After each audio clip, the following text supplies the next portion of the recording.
అంటే నేను కేటీఆర్ గారు కొట్లాడు, మేము ఉద్యమకారులం. కేసీఆర్ ఆదేశాలతోని మంత్రి పదవికి రాజీనామా చేసిన, 2 సార్లు ఎమ్మెల్యే పదవికి రాజీనామా చేసిన. కేసీఆర్ ఆదేశాలను తూచా తప్పకుండా పాటించే క్రమశిక్షణ కలిగిన కార్యకర్తలం మేమిద్దరం.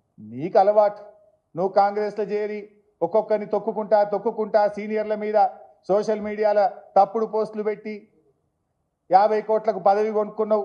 నేను చెప్పలే, కోమటిరెడ్డి వెంకటరెడ్డి చెప్పింది కదా, 50 కోట్లకు పిసిసి పదవి కొనుక్కొని పైసలతోనే అడ్డదారిన దొడ్డిదారిన.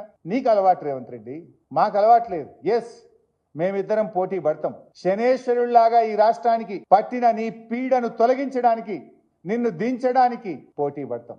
పదవుల కోసం పోటీ పడం, ఈ రాష్ట్ర ప్రజలకు న్యాయం చేయడం కోసం, ఈ రాష్ట్ర ప్రజలకు మేలు జరగడం కోసం, ఈ రాష్ట్ర ప్రజలకు నువ్వు ఇచ్చిన 6 గ్యారెంటీలు అమలు చేసేదాని కోసం పోటీ పడతాం.